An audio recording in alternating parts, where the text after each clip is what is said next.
What's up, guys? This is Mordecai, and I'm just gonna dick around with some AI practice. This should be fun. I'm gonna be playing Tainted Coil, and I'm going against Ironhead on Bleeding Coast. So, Tainted Coil, really unique race. They have the whole fucking spawner units, whatever. My startup for Tainted Coil is a lot more, it's a lot different from the other races because you don't generally set a rally flag because you don't want your units or your spawner units to move too far. These spawner units are also really vulnerable to avatar harass, which is, I mean, it's, you know, early game. It's one of Tainted Coil's weaknesses, but at the same time, I'm just gonna buff him so I can make him move faster. But at the same time, if you let him snowball into something bigger than that, then they really become a problem for you. So it looks like my stupid computer opponent is just chilling out. Hasn't made anything. Pretty sure I set it to be the most brutal, but I could totally be wrong. Let's see how he fights.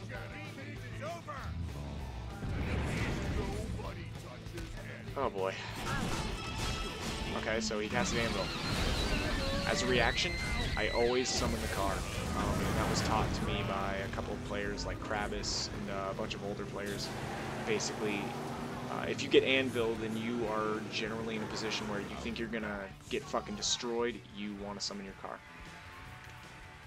So one of the benefits of having coil is you can just fucking build units here. And then even better, what you could do is you could sack, if you want a fast cap, you could sack a Soul Kisser. It does 12 damage.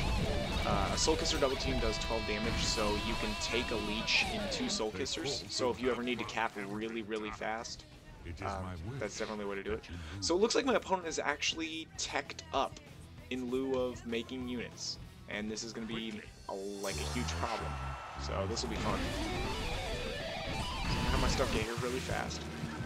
And then, I think if I want them to move out, before I want them to move out, I think I'm going to summon an Agni Boil here, because Agni Boils can really fuck shit up. Like, a lot. So I'm going to just bait my Soul Kissers right here, and I have an Agni Boil somewhere. Oh, here it is. It's growing in the ground. So he's starting to move out. This Agni Boil is going to cause a minimum of 4 damage and a maximum of 12, meaning most of his crap is going to be screwed up. Hopefully. Before I even have to fight it.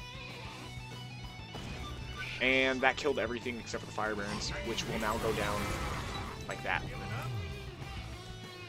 Agni Boils are pretty much the bread and butter of pissing your opponent off.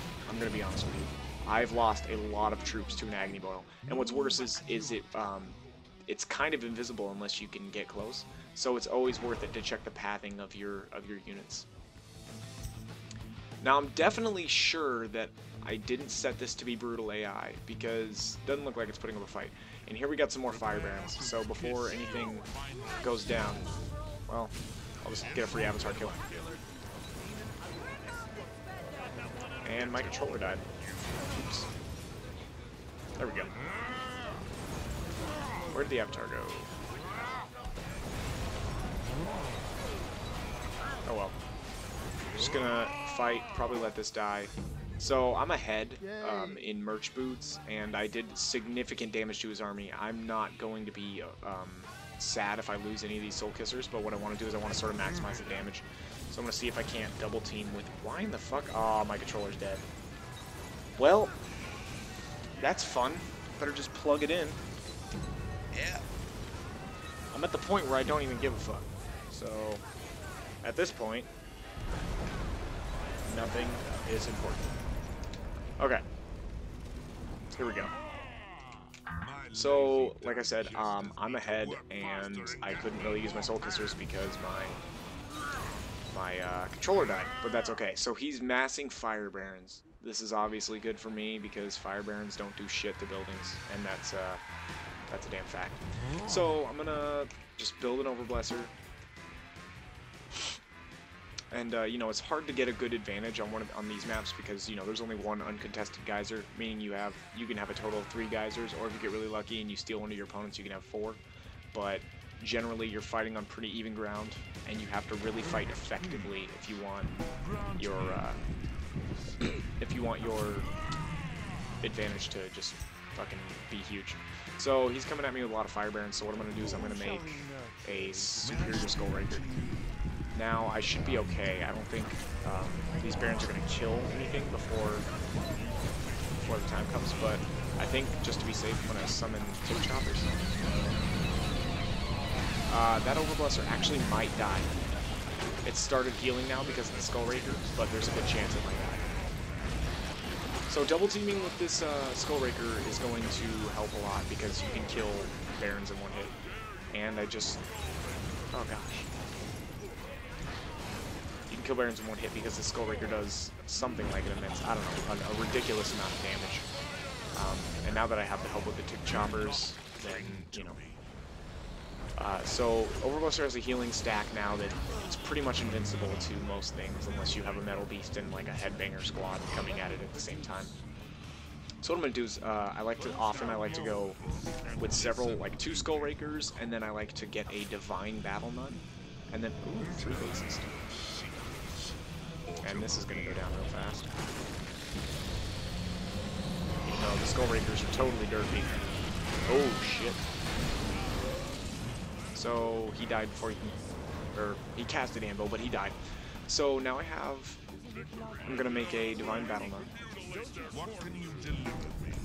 And then, usually after this, I move out. So I have a good force. Skull Rakers have 54 HP, so they tank a lot of damage. And I'm gonna have them move fast. Now I'm at risk to be killed, but this avatar is really stupid. Or this enemy avatar is really dumb. Pretty sure he's, okay, so I'm gonna fight him really stupidly.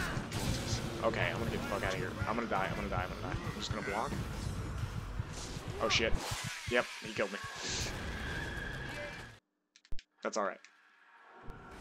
So, I'm just gonna let him do what he's doing. And what I'm gonna do is I'm gonna move out here. I'm gonna have this Divine Battle Nun create punishing parties because they do a lot of damage for their range. So really the only thing that could stop, that Ironhead could throw at me that could stop this is like 3 or 4 Metal Beasts. Set him on fire and then just pump full lightning until he dies. Yep. A lot of the Avatar combat it's a fine dance of who can fake who out by dodging backwards and shit. It's also been discovered that you can dodge a 4th hit if you side dodge on the 4th axe attack or whatever. I don't know, it's pretty cool. I'm thinking about getting a Scream Wagon so I can get that build rate buff. So I'll get that just in case. But I'll wait for the Scream Wagon, and then once the Scream Wagon's done, I'll move out. It doesn't look like he's really heavy on anything. Another thing to note is, ooh, what's going on over here? Roadies, I think? Nope, just Razor Girls. So I'm gonna curse these Razor Girls. And they'll die in one hit because they're not upgraded. Or they'll die from the damage over time. So I don't have to worry about them anymore. Now I have a Scream Wagon, and that's good, so it has the defense buff. So I'm gonna move forward with them. And again, I'm gonna do the Martyrdom speed boost because it's really frightening and it gets everything to move a lot faster. The only thing you don't really have to worry about your Overblesser that much because it follows right behind all these units and it's getting a massive stack buff from this. So unless you manage to take out the Scream Wagon and then the Overblesser, your army doesn't really have much to worry about. Your Skull Rakers are going to tank a lot of damage while your punishing parties take care of the rest. So you can feel free to pretty much do whatever at this point. Moving forward, you can set up an Agni Boil, like there's an Agni Boil, and it's funny because they'll come after me, and you can bait the Fire Barons. So you can say, hey, I'm over here, and then you can have this thing will pop. So they've taken an automatic 4 damage. And here's what we're gonna do. We're gonna buff them again because Martyrdom has only a 30-second cooldown. Oh, this is gonna be fun. A lot of people also like to hop on the Pinboy when it's Martyrdomed because you attack really fast. And you can really do a lot of damage since the Pinboy can tank pretty well.